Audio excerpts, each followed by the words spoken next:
Le principe est simple, reconstituer la structure moléculaire du polyéthylène par une montée en température à 230 degrés et générer une poussée progressive lors de la mise en contact des deux surfaces à une force de 0,15 N par millimètre carré.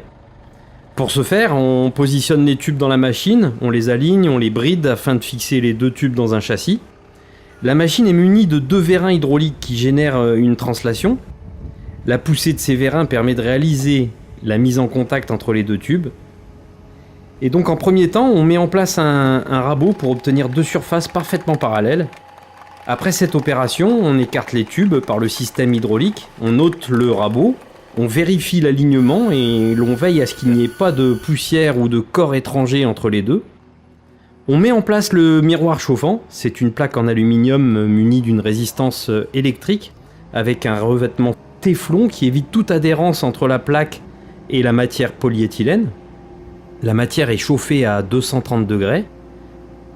Pour ce tube, diamètre 560 PN16, on génère une pression sur le miroir jusqu'à faire apparaître un bourrelet de chauffe de 4 mm sur toute la circonférence.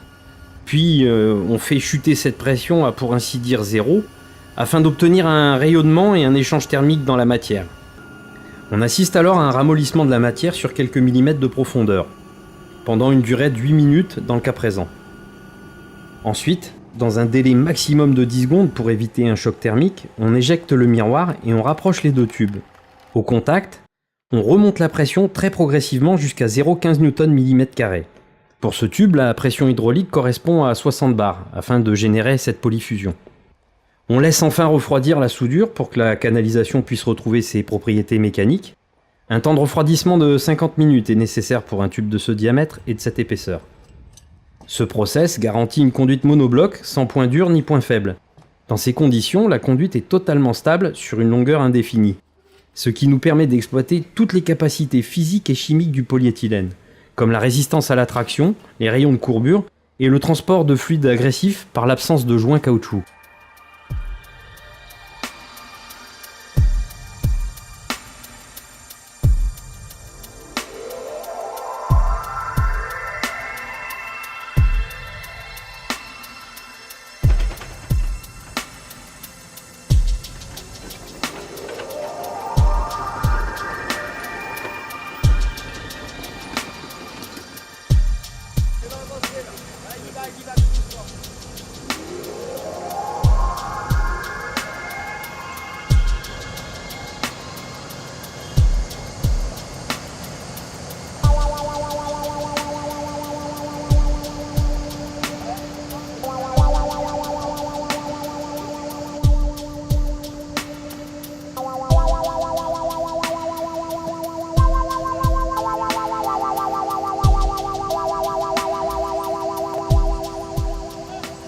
Alors, le but de l'opération aujourd'hui, ça va être d'introduire un tuyau en polyéthylène diamètre 560 PN16 à l'intérieur d'un tube qu'on a déjà posé en polyéthylène également, et lui il est en diamètre 1000.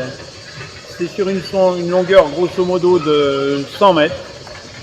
Et la difficulté, c'est qu'on a relativement peu de place et on va exploiter la souplesse du tube polyéthylène et sa résistance, parce qu'on va le bouger fortement et la mise en place va être vraiment spectaculaire.